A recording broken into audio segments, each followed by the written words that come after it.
So I'd like to begin by asking you to do something I don't think I've ever asked anyone to do before at the beginning of a message or a message series. I would like for us to say the title of the series out loud together. So here we go. Ready? Me and my big mouth. Now this is very important because this is not about your husband and his big mouth, your wife and her big mouth, your boyfriend and his big mouth, your sister-in-law and her big mouth, your boss and his big mouth. This is about you and your big mouth. So one more time with passion, me and my big mouth. That's right. So in case you have to leave early or you tune out early or you lose electricity or the internet, I just want to go ahead and just give you the bottom line for these next 4 weeks because we're going to be talking about you and your big mouth for the next 4 weeks because there's a lot to talk about. And again, the cool thing about this series is if you're a Christian, there's something to take away. If you're not a Christian, there's takeaway because it's so practical, it's so applicable. But I want to go ahead and just give you the bottom line in terms of the big idea and the big application. And I, once again, would like for you to repeat after me. I'll say it first, and then you say it after me. Quick to listen, slow to speak. Quick to listen, slow to speak. And now we're going to go back to middle school camp, and I'm going to ask you to do hand motions. We're going to put hand motions with this. So I'd like for all of you, I know it's kind of silly, if you would, even if you're watching at home or if you're driving, just maybe one hand, keep one hand on the wheel, all right, both eyes on the road.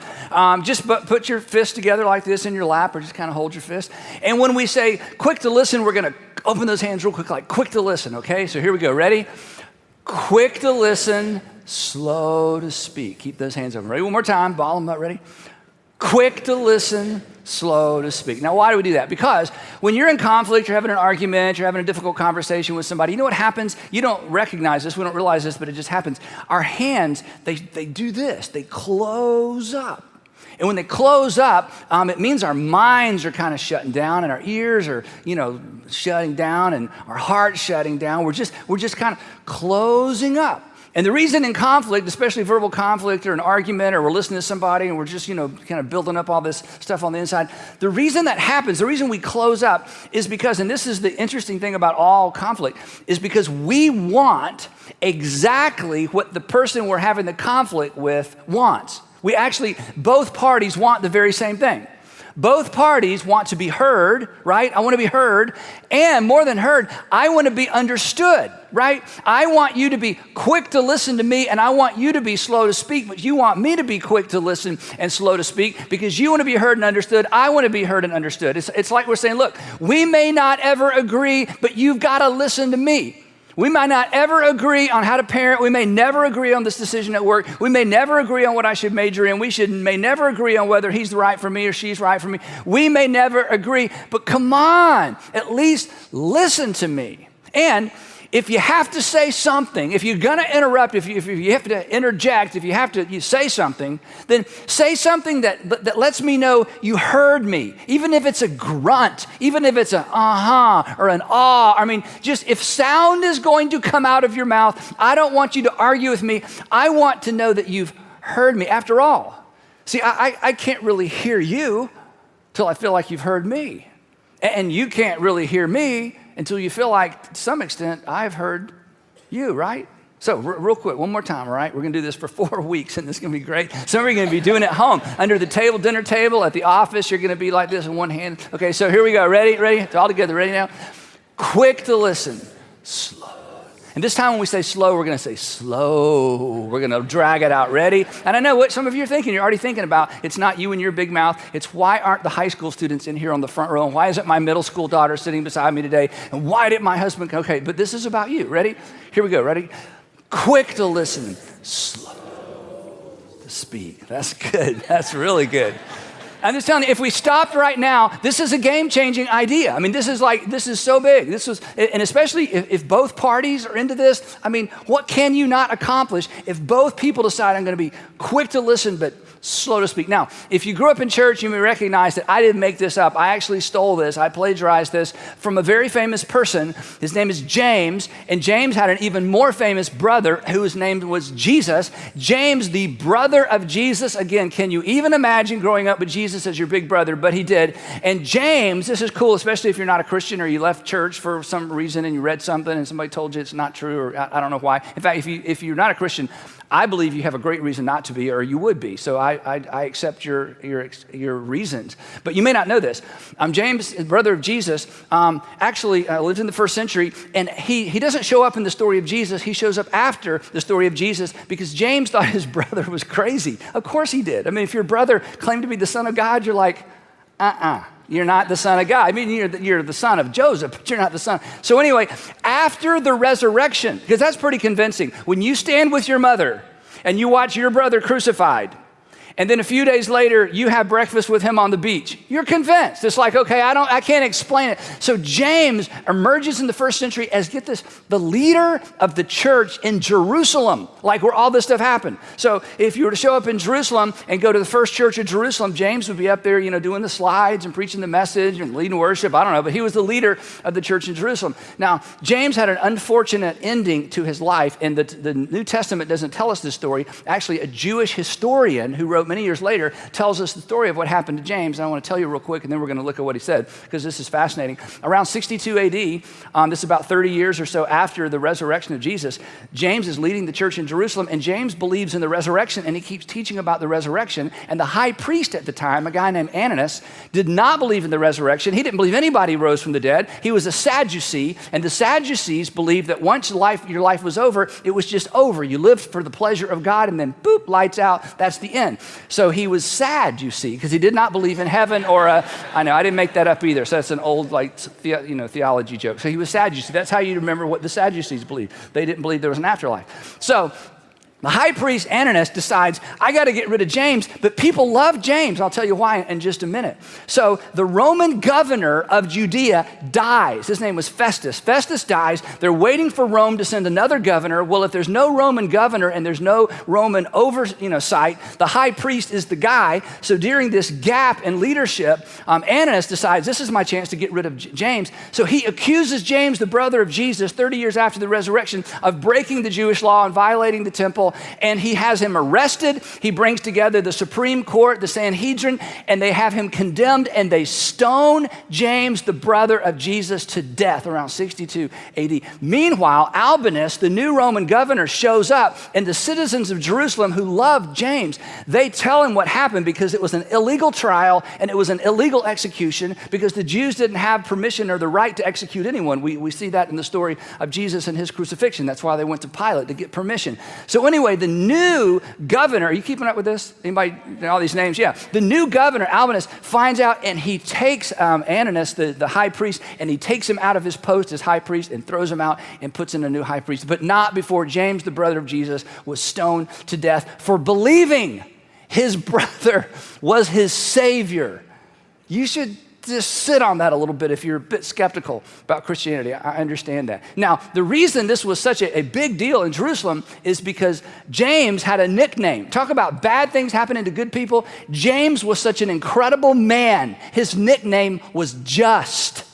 J-U-S-T. He was known as James the Just, and he was stoned to death because of jealousy and because of what was going on between the church and Judaism back in the first century. But before James the Just went on to his just reward and saw his brother again, imagine that reunion. You're back. Oh, what's amazing. I mean, we can't even imagine this stuff, right? Before he did that, he wrote a letter to the church, and in the letter, he talks about how important it is for us relationally to learn to listen and to learn to speak at the right time and to say the right thing. So here's what he says. In the opening line, if you're a woman, I'm telling you, I cannot exaggerate what we're about to discover. In the first century, women in just really in any environment, in any culture, had little to no rights. They couldn't testify in court. They were property. Fathers decided who their daughters were going to marry based on how it helped them politically or financially. So women just had no rights. James, the brother of Jesus, who has been impacted by the fact that Jesus elevated the status and the dignity of everybody, opens the letter like this. He says, "My dear brothers and sisters, because you're on equal footing. Times have changed. God has done something new in the world." Wow. My dear brothers and sisters, take note, that is, sit up straight, and if you're taking notes, take note of this. We're like, all right, James, what you got? He says, everyone. So who are you talking to? Everyone. Everyone, and here's our line, everyone should be quick to listen. which doesn't make any sense. How do you listen quickly? I mean, you hear, but how do you speed up your hearing? And the reason he uses two words that really don't go together is because he's trying to make a very important point. That's what communicators do, right? So here's his point. Your first priority, number one thing in sequence, the most important thing relationally you can do, be quick to listen. Listen quickly. Make it first. Quickly before you do anything else. Listen. Which is, let's be honest, exactly what we want other people to do for us, right? So essentially, James is saying, this is just more of that thing that Jesus taught you. You are to do for others as your Father through Christ has done for you. You're to do for others what you want others to do for you. You want others to listen to you? Yeah. You want to be understood? Yeah. Then be quick to listen. And then here's our other statement, and slow to speak. Literally, the idea is be late. When it comes to your words, wait and be late. And I would add to it, and if you have to say something, be curious. Be curious. Ask a question. When the person that you're having conflict with is just going on and on and on and on, and you got to say something, be curious. Ask a question. You say, well, if I ask a question, they're just going to keep on talking. That's going to send them down another rabbit trail. It's just going to go on and on and on and on. Well, I would say this to you, okay? Ask 3 questions. Just keep providing more rabbit trails and more on-ramps to them talking. Why? Because your responsibility is to be quick to listen and slow to speak. And the longer they speak, the quicker you are to listen. And the quicker you are to listen, the quicker I am to listen, the more I learn. Now, if you're a parent or ever want to be a parent, and those of you who are parents, our kids are all in their 20s, so I've been through all the different seasons. I'm telling you, how much would I have given if I could have convinced my kids to be curious and to ask questions when I'm going on and on and on and on and on? And in fact, if you're a high school student and you're watching or listening to this, and your parents are listening, you got to wait a couple of months so they'll forget that I said it so you can take credit for this. But I'm telling you, if you want to freak your parents out when they're kind of giving you that dad talk or that mom talk, you just say, Dad, I don't quite see it your way, but I really want to. So can you just say it a different way so I can understand? Boom, they're gone. They're going to pass. Why? Because nobody does that, because we argue. But if you can learn, if you can hit pause, if you can be curious, and if you can ask questions, you're quick to listen, and slow to speak, everything changes. Now, I'll flip it around and say this, and Sandra's here today. I'll tell you, my worst parenting moments when I was quick to speak and slow to listen. In fact, the things that I've had to apologize to my kids for, and I'm a good apologizer. In fact, Andrew went through a season when he was young, our oldest, where he just apologized all the time for everything. And I finally said to Sandra, where does he get that? And she said, he gets it from you. You apologize so much. I'm like, well, I guess there's a positive to, making lots of mistakes. And so my worst parenting moments were those moments when I did the dad thing. And all of you with any kind of authority, you're tempted to do this, where it's like, okay, I've got the wisdom bucket, and I've got the experience bucket, and I got the age bucket, and I've got the insight bucket, and you don't even have frontal lobe development yet. So you stop talking now, and I'm going to pour all my wisdom and all my experience. Hey, where are you going? Hey, why won't my kids talk to me? Why don't they want to hang out with me? It's because you are driving them away. Now, parents, you need to know this. Husbands, you need to know this. Wives, you need to know this. You can write the person you love right out the door. You can write the person you love most right out of the relationship. You can write your all-star, rock star employee right out of the company. You can be right, and you will write them right out of the relationship. Because I want to be understood, I don't want to be lectured. And I'm willing to be open to your ideas if I think for a moment you may even partially understand what it is I'm trying to communicate to you. So we know this is important. We've been on both sides. I mean, you've seen your kids' eyes just glaze over and you walk away from the conversation going, I don't understand. I know I'm right. I know I'm giving them good advice. I know I'm giving them, wise counsel. Why is it that we just can't communicate? And James would say, you idiot. Because you're not quick to listen. You're quick to speak. You want to enhance the relationship? Quick to listen, slow to speak. Quick to listen, slow to speak. Now, if you do that, if you get those two ideas, then what he says next comes easy. Here's what he says next. Everybody needs to be quick to listen, slow to speak, and slow to become angry. Now, slow to become angry is both a result and a decision. If you are quick to listen and slow to speak, you are less likely to be angry, and it is easier to guard against your anger if you've decided up front, I'm going to ask questions and I'm going to be curious. Now, anger in this context, and we all express anger differently, right? I mean, some of you blow up, you just kind of let loose, you're like a volcano. Others of us, we just get in a bad mood. That's me. I just kind of go inward and get in a bad mood and, just sulk around and try to get Sandra to say, what's wrong, so I can say nothing. That's how I get in control. Nothing's wrong. She's like, oh, I know something's wrong. Like, nothing's wrong. That's how I get in control. You say, Andy, that's kind of like a girl. Well, this isn't a girl thing. This is just a people thing, right?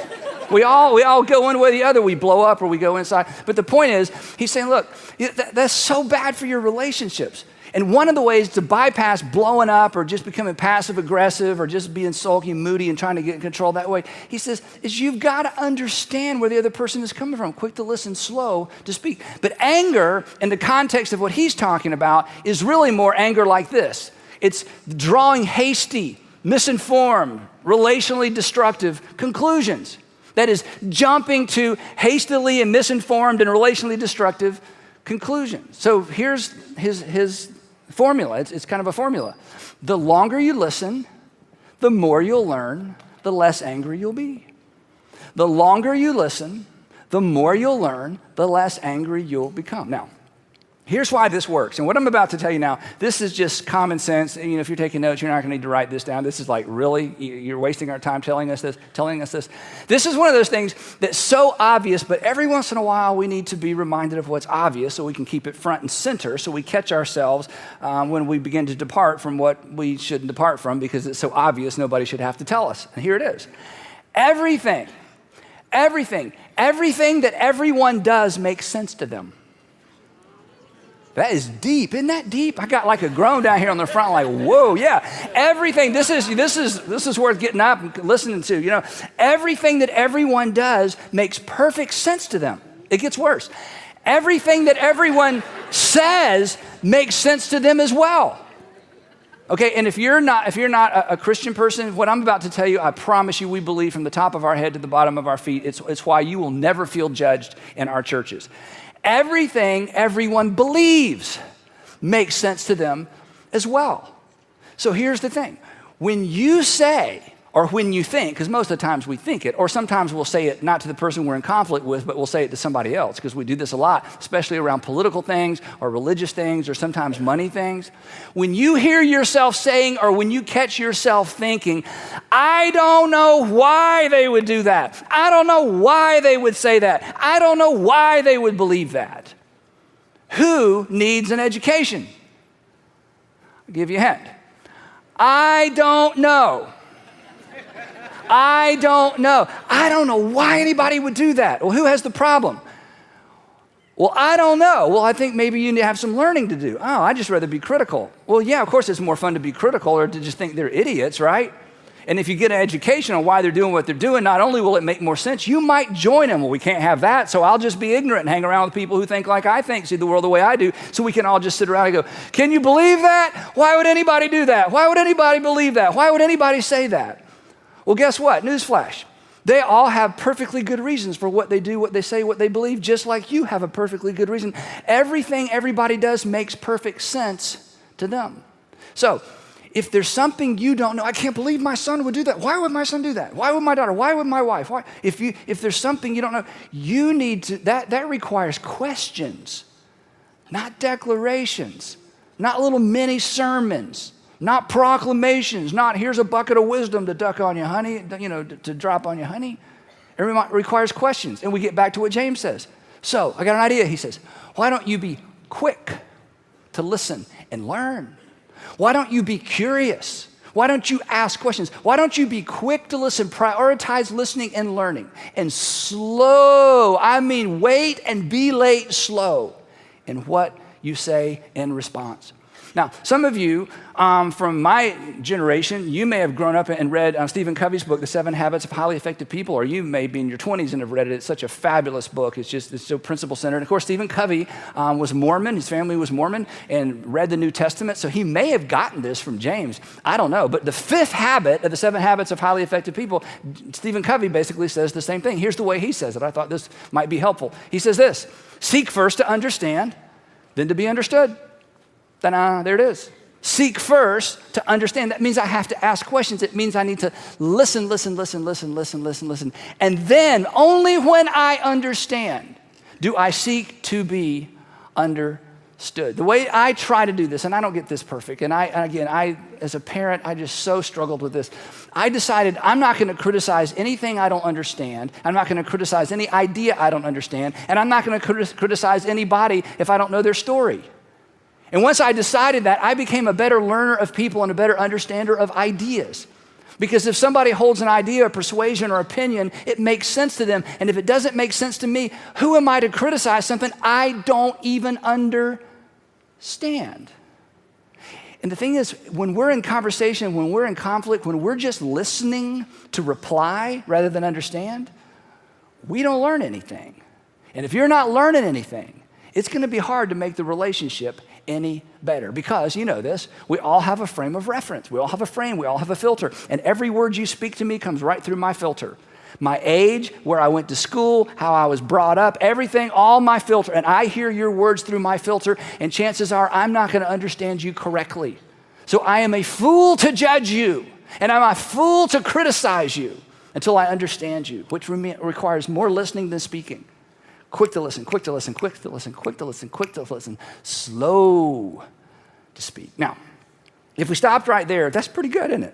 I mean, you could do something with that, right? Go home, quick to listen, slow to speak. That's a good church. You know, kind of got through the Jesus thing real quick and then got on with something practical. I can do that, you know. But James isn't finished, because James is the brother of Jesus. Oh my goodness. He's seen a resurrected brother. He's like, whoa, no, this is way bigger than y'all get along out there. That's not what this is. You know, stop it, cut it out. You know, y'all listen, this isn't that. This isn't just, self-help. This is way bigger than that. He says, there's a divine agenda attached to this. And he continues, he says this: everyone should be quick to listen, slow to speak, slow to become angry, because, he says, now I'm going to tell you why. Now we think we know why. We think, I know why we should do this. Because if I'm calmer, I'll be more convincing. If I'm calmer and I go, oh yeah, that is so helpful. I'll just kind of reel them in. I got you. And then they're going to see the world the way I do it. I know what this is a ploy. This is something that we're leveraging to get our way. James is going, no. Okay, no, that's not what this is about.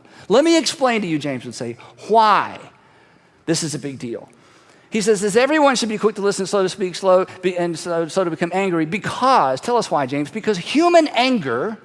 What is human anger? Human anger is when I don't get my way. I mean, that's why you get angry and why you get frustrated. For years, I would see this counselor named Steve. He was great. And I would say, Steve, I'm so frustrated. He'd say, no, you're angry. I'm like, no, I'm not angry.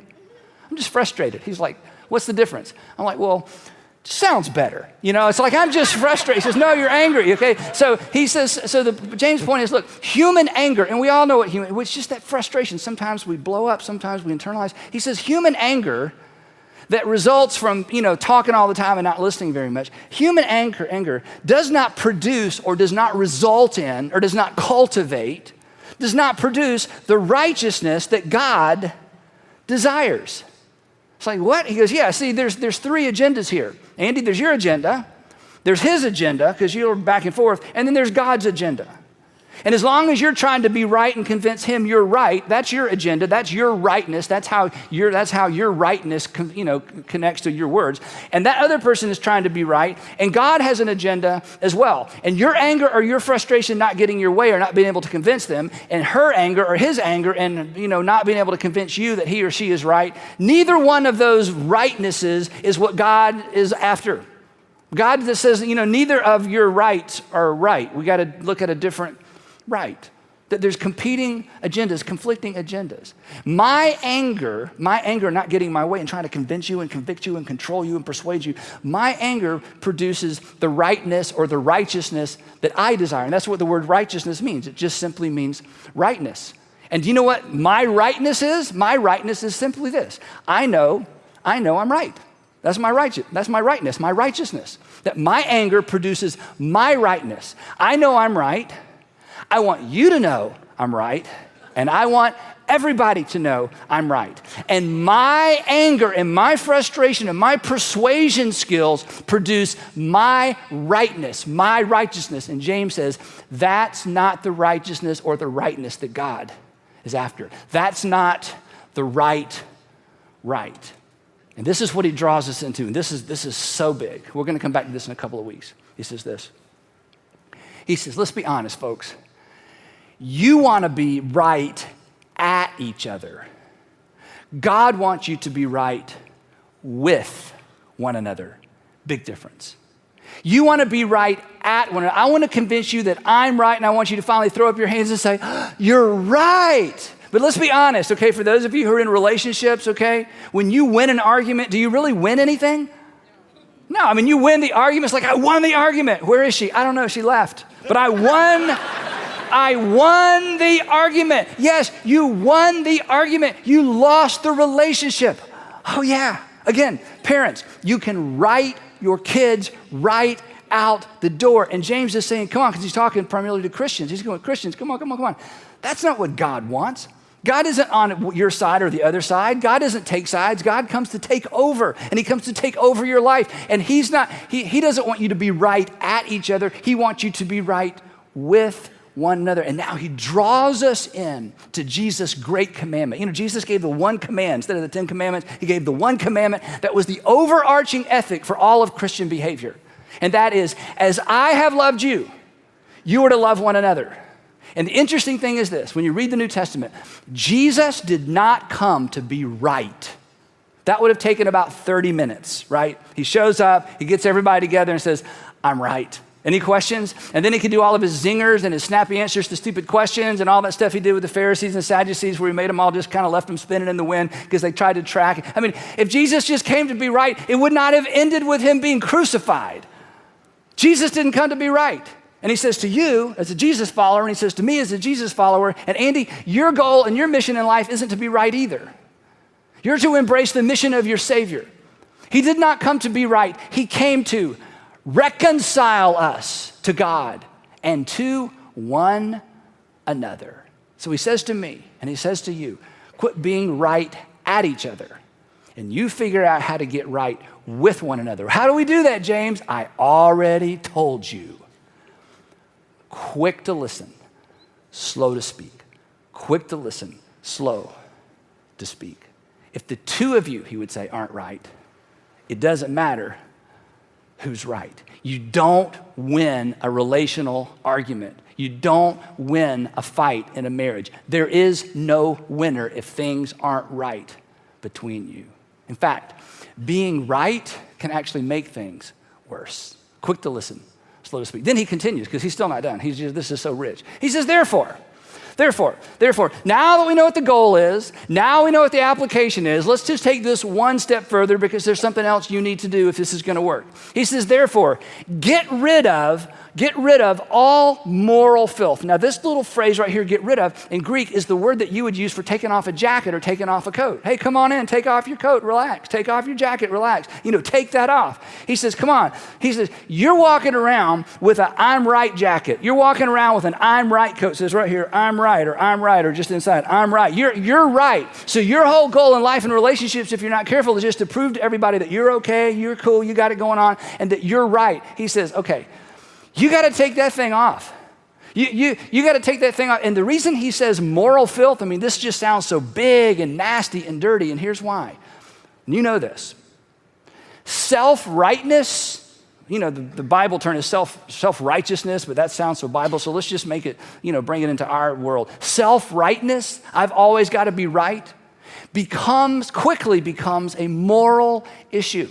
In fact, if it's taken to an extreme, or even a partial extreme, it can become an issue. Isn't this true of life and death? Isn't it true that violence between friends generally begins with a conversation, words that escalate out of control. I have to be right. Violence in the workplace, sometimes domestic violence, begins with conversations, begins with words, begins with vibrating the air, with this little thing in our ear that translates it into sound, into words. I mean, all of it, we're not even close to each other. And the next thing you know, there's actual physical violence. There's immoral, unethical behavior that begins with words that escalate, because everybody's talking and nobody's listening. I'm right and I demand my rights. And James says, come on. You're going to follow Jesus? You're going to be reconciled to God and to each other? You got to take that off. He said, there's something else you got to take off too. And the evil that is so prevalent. The word evil here, maybe in this context, a better word might be the word malice. We don't use that word much, malice. Malice is a desire to harm.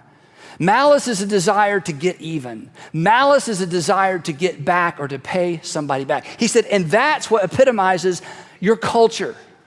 He says, when it dawns on us, when it dawns on you, you're in the middle of that argument with a husband or with your son or your daughter, your parents, or what, it's kind of escalating. He says, when you realize, okay, there I go again. I got on my convince, convict, control, I'm right jacket. He says, you just got to hit pause and go, okay, I'm just taking that thing off because I know where this leads, and it never leads to anything good, because even if I win, the relationship loses. And he says, let me give you an alternative. Take that thing off. And here's what I want you to put on. This is so powerful. And I love this. And humbly, here's a word that hasn't been a part of the conversation yet, but it's the key. And humbly accept the word implanted in you. He says, I want you to take off the I always got to be right, and I want you to put on humility. And humility says, we are more important than me. You are more important than me. And we, reconciling, keeping us on the same page, being right with you is more important to me than getting my way. That's humility. He said, I want you to receive, and then he kind of uses a little code word for New Testament stuff. I want you to receive the word implanted in you. He says, look, you're a Christian, aren't you? He's saying to this group, you're Jesus followers, aren't you? Yeah. He says, well, you already know how this works. You've already embraced the big picture. I mean, you've got the context. You've got the frame that God sent his son into the world to die for you. He put you ahead of himself, and now he's asked you to do that for others, right? Yeah. Well, then do that. Okay, I don't know how. I've told you how. Be quick to listen and slow to speak. He's saying, step back into this basic truth that you embraced when you first became a follower of Jesus. And then he ends it with this. He says, that which has the power to save you, not save you eternally. We're not talking about eternal life. Save you now. Save your marriage. Save your relationship. Save your job. Save your relationship with your son or your daughter. Save you from regretful words. Save you from having to apologize again. Save you from acting out in anger. Maybe saving you from divorce, or perhaps prison. But the key word is the word accept. He says, you've got to step back into what you've known from day one as a Christian. You've got to accept it. You have to embrace it, because doing this, not knowing this, he talks about that later in his letter too, doing this is what makes all the difference. So I'm going to put the whole thing back together, read it to you, and then we're going to get out of here. So here's what James, the brother of Jesus, who was martyred in the year 63 because he believed his brother was his Lord. I can't get over that. Here's what he says. He says this, my dear brothers and sisters, take note of this. Everyone should be quick to listen, slow to speak, and slow to become angry. And if you're quick to listen and you're slow to speak, then you will be slow to become angry. Why, James? Why should we do this? He says, because it's bigger than just getting along. Because human anger, that anger of I've got to be right and prove to you I'm right and always win all the conversations and the arguments, that kind of anger doesn't produce the righteousness, the rightness that God desires, because God desires for you to be right with each other, not at each other. Therefore, he says, if you're going to get this right, you're going to have to take off that moral filth that I got to be right, I got to have it my way all the time. Therefore, get rid of all that moral filth and the evil that's so prevalent in your culture, and humbly accept, step back into the basic truths that got you on this journey. to begin with, because that has the power to save you right now. Wow. So, one more time, get your hands out, okay? Some of you are like, I don't like this sermon. Okay, this is not for me. Yes, it is, I know, because it's you and your big mouth and me and my big mouth. Ready? Ready? Quick to listen, slow to speak. One more time, ready? Quick to listen, slow to speak. James says, look, don't settle. Don't settle for being right. Make sure you make things right and you keep things right. And we're going to pick it up there, right there next week. Before we go, I want to say one more thing. For those of you who are still trying to figure out the Christianity thing, or you used to be a church person and now you're not anymore, or you're coming back, or you've got so many questions and I haven't answered any of them today, I just want to leave you with this. Listen to this. This thing that we just talked about, quick to listen, slow to speak, this is exactly what your heavenly Father did for you through Christ. Get this. He sent his son into the world. He sent his son into the world as one who could not speak. This is why I believe the gospel narrative is true. No one would make this up. You don't begin the adventure, you don't begin the story of a savior with a fragile baby who's chased out of their own country because of a jealous king. That God sent his son into the world not as a preacher or a teacher or a prophet or an author or a wordsmith. He sent his son into the world as a baby who was speechless. And for 30 years, he just experienced life, the sorrow, the disappointment, the funerals, the persecution, watching Rome invade his culture and dominate what happened even in his own religious world. And for 30 years, he listened and he experienced life like you experience it. And then, after 30 years, he began to speak. And people flocked. And do you know why they flocked? They felt as if he understood. In fact, in one of the Gospels, it says that they were amazed when Jesus spoke because he did not speak to them like their teachers of the law. He spoke as a person who had a different kind of authority. And they felt understood. And here's the best part. And people who were nothing like Jesus liked him because they sensed he liked them back. And then he invited all of them to follow him. And it changed the world. And that invitation stands today. You are invited to become a follower of Jesus, the older brother of James the Just, who went to his violent death believing that when he opened his eyes on the other side, he would see his brother.